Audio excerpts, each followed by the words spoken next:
আসসালামু আলাইকুম রহমতুল্লাহ। প্রিয় দর্শক, আজকে এমন একটি আমলের কথা বলবো যে আমলটি 100 বার পড়ার পর, যেই দোয়াটি 100 বার পড়ার পর আল্লাহ পাক রব্বুল আলামিনের কাছে যা চাইবেন তাই দিবে। আল্লাহ পাক রব্বুল আলামিন লজ্জায় পড়ে যায় যে আপনি যা চাইবেন তাই দিয়ে দিবে আল্লাহ পাক রব্বুল আলামিন। এমন একটি দোয়ার কথা আজকে বলবো। তবে সেই বিষয়টা বলার আগে, আলোচনা করার আগে আপনাদের কাছে একটা রিকোয়েস্ট, যারা আমার চ্যানেলের মধ্যে নতুন আছেন অবশ্যই চ্যানেলটি সাবস্ক্রাইব করে পাশে থাকা বেল আইকনটি বাজিয়ে দিবেন। প্রিয় দর্শক, আল্লাহ পাক রব্বুল আলামিন আমাদেরকে দুনিয়ার মধ্যে পাঠিয়েছেন। কেন পাঠিয়েছেন? আল্লাহ পাক রব্বুল আলামিন কোরআনের মধ্যে ইরশাদ করেন, وما خلقت الجن والإنس إلا ليعبدون। আমি মানুষ এবং জিন জাতিকে আমি আমার ইবাদত বন্দি করার জন্য সৃষ্টি করেছি। আল্লাহ পাক রব্বুল আলামিন বলতেছেন, কি বলেছে? যে মানুষ এবং জিন জাতিকে আমার ইবাদত বন্দি করার জন্য সৃষ্টি করেছে। সুতরাং তাহলে বোঝা যাইতেছে যে আল্লাহ পাক রব্বুল আলামিন আমাদেরকে দুনিয়াতে যেহেতু পাঠিয়েছে, আমাদেরকে অবশ্যই আল্লাহ পাক রব্বুল আলামিনের ইবাদত করতে হবে, বন্দিগি করতে হবে। তবে একটি জিনিস জেনে রাখুন, আমরা আল্লাহর ইবাদত করব, আল্লাহর বন্দিগি করব, তাতে আল্লাহর কোনো লাভ নাই। বরং যারা করবে, মানুষ করলে মানুষেরই উপকার, মানুষেরই লাভ হবে, না করলে মানুষেরই ক্ষতি হবে। জিনেরা করলে জিনেরই লাভ হবে, না করলে তাদেরই ক্ষতি হবে।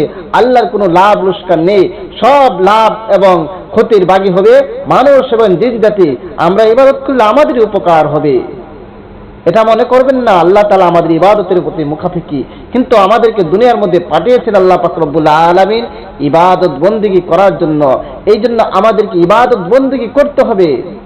আমরা যদি আল্লাহ পাক রব্বুল আলামিন যখন আমাদেরকে রূহের জগতের মধ্যে রেখেছিল, রাখার পর আল্লাহ পাক রব্বুল আলামিন বলেছিল, দুনিয়ার মধ্যে পাঠানোর আগে বলেছিল, আলাস্তু বিরাব্বিকুম, আমি কি তোমাদের প্রভু নই? আল্লাহ পাক রব্বুল আলামিন সমস্ত রূহকে বলল। তখন আমরা বলেছিলাম কোন বালা, হ্যাঁ আপনি আমাদের প্রভু। কিন্তু আমরা দুনিয়ার মধ্যে আসার পর দুনিয়ার রং তামাশার মধ্যে পড়ে আমার প্রভুকে ভুলে গিয়েছি। আমরা যে বলেছিলাম যে আপনি আমাদের প্রভু, সেই কথাটা ভুলে গিয়েছি। ভুলে যাওয়ার কারণে তো আমরা দুনিয়ার মধ্যে বিভিন্ন পাপাচারের মধ্যে লিপ্ত হচ্ছি। আমরা আল্লাহকে ভুলে গিয়ে যাচ্ছি। আমরা আল্লাহর হুকুম মানতেছি না, আল্লাহর বিধান মানতেছি না, আল্লাহর পাক রব্বুল আলামিনের ইবাদত বন্দেগী করতেছি না। দুনিয়ার রং তামাশার মধ্যে লিপ্ত হয়ে গিয়েছি। আমাদের পিছনে শয়তান লাগা আছে, আমাদের এই জন্য এরকম সমস্যা হচ্ছে। আর শয়তান তো বলেছে, যখন আদম আলাইহিস সালাতু ওয়াস সালামকে আল্লাহ তাআলা সৃষ্টি করে বলেছিল, হে শয়তান সিজদা কর, আদমকে সিজদা কর, তখন বলছিল না আমি সিজদা করব না, আমি তো আগুনের তৈরি। আগুন তো সবসময় উপরে থাকে, অহংকার করার কারণে অনেক বিস্তারিত কথা আল্লাহ পাক রব্বুল আলামিন তাকে বলেছিল কি, বের হয়ে যা, যা জান্নাত থেকে বের হয়ে যা, অভিশপ্ত শয়তান। আল্লাহ পাক রব্বুল আলামিন তাকে অভিশপ্ত করে দিয়েছে এবং চির জাহান্নামী। এরপরে শয়তান কইছে, আল্লাহ আমার তো অভিশপ্ত করছই, একটা কথা শুনে রাখো, এই আদমের কারণে আমি অভিশপ্ত হয়েছি। এই আদমকে মৃত্যুর আগ পর্যন্ত আমি গুনাহের মধ্যে লিপ্ত রাখার চেষ্টা করব এবং সব সময় যেন তোমার নাফরমানি করে সেই চেষ্টা করব, আমি তার রগে রগে আমি চলতে পারি, সেই ক্ষমতা আমারে দাও। আল্লাহ বলেছিল যা তুই কর। পরে বলছে আমি তারে গুনাই করবো। আল্লাহ বলছে তুই গুনাহ করবে কি, তাতে সমস্যা কি?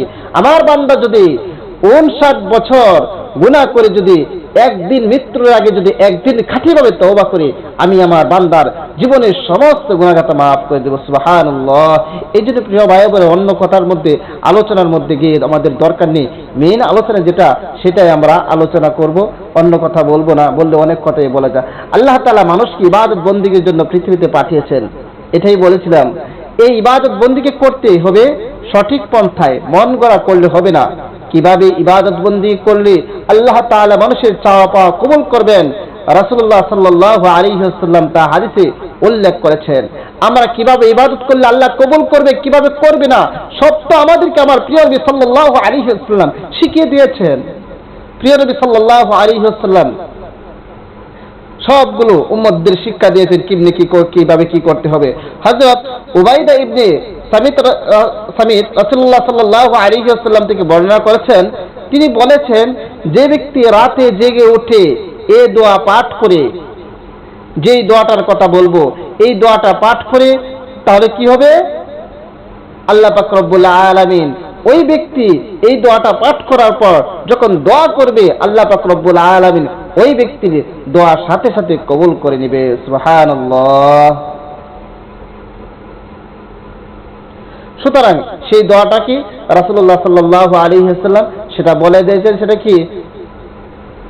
লা ইলাহা ইল্লাল্লাহু ওয়াহদাহু লা শারীকা লাহু লাহুল মুলকু ওয়া লাহুল হামদু ওয়া হুয়া আলা কুল্লি শাইইন কাদির আলহামদুলিল্লাহি ওয়া সুবহানাল্লাহি ওয়া লা ইলাহা ইল্লাল্লাহু আল্লাহু আকবার ওয়া লা হাওলা ওয়া লা কুওয়াতা ইল্লা বিল্লাহ। এটা এই দোয়াটা, অথবা শুধু এতটুকু পড়তে পারবেন যে লা ইলাহা ইল্লাল্লাহু ওয়াহদাহু লা শারীকা লাহু লাহুল মুলকু ওয়া লাহুল হামদু ওয়া হুয়া আলা কুল্লি শাইইন কাদির। শুধু এতটুকু পড়লো হবে। তবে আমি যতটুকু পড়েছি এখন একটু বেশি পড়েছি, আপনাদের যারা পারেন সবটুকুই পড়বেন, আর না পারলে শুধু এতটুকু পড়বেন লা ইলাহা ইল্লাল্লাহু ওয়াহদাহু লা শারীকা লাহু লাহুল মুলকু ওয়া লাহুল হামদু ওয়া হুয়া আলা কুল্লি শাইইন কাদির। এতটুকু পড়বেন ইনশাআল্লাহ। যে কোনো ব্যক্তি যদি এই দোয়াটা করার পর আল্লাহ পাক রব্বুল আলামিনের কাছে দোয়া করে, আল্লাহ পাক রব্বুল আলামিন ওই ব্যক্তির দোয়া এবং যা চাইবে সবগুলো কবুল করে নেবে ইনশাআল্লাহ। প্রিয় দর্শক, এই দোয়াটা কতবার পড়বেন সেটা বলেছিলাম। এই দোয়াটা 100 বার পড়বেন ইনশাআল্লাহ। প্রতি রাত্রে যদি আপনি 100 বার পড়তে পারেন, আল্লাহ পাক রব্বুল আলামিন যে ওয়াদা করেছেন, রাসূলুল্লাহ সাল্লাল্লাহু আলাইহি ওয়াসাল্লাম হাদিসের মধ্যে যা বলেছেন তা সত্য। অবশ্যই অবশ্যই আল্লাহ পাক রব্বুল আলামিন আমাদের দোয়াকে কবুল করবে। প্রিয় দর্শক, এই জন্য আমলগুলো আমরা সঠিকভাবে করব। ইবাদত বন্দেগী আমাদের প্রিয় নবী সাল্লাল্লাহু আলাইহি ওয়াসাল্লাম যেভাবে বলে গেছেন সেভাবে আমরা করার চেষ্টা করব। নিজের মন গড়া মতো আমরা কোনো কিছু করব না। আল্লাহ পাক রব্বুল আলামিন আমাদের সবাইকে বেশি বেশি করে যেন এই জিকিরটা করতে পারি। আল্লাহ পাক রব্বুল আলামিন আমাদের সবাইকে সেই তৌফিক দান করুক। আর প্রিয় দর্শক, ভিডিওটা বেশি করে শেয়ার করে দিবেন যেন সবাই এই দোয়াটা শিখে রাখতে পারে এবং নিজের আমল নামার যেই পাল্লা আছে, খাতা আছে, সেটা যেন বাড়ি করতে পারে। এই জন্য ভিডিওটা বেশি করে শেয়ার করে দিবেন। আর সবাইকে অসংখ্য ধন্যবাদ ভিডিওটি দেখার জন্য। আসসালামু আলাইকুম ওয়া রাহমাতুল্লাহ।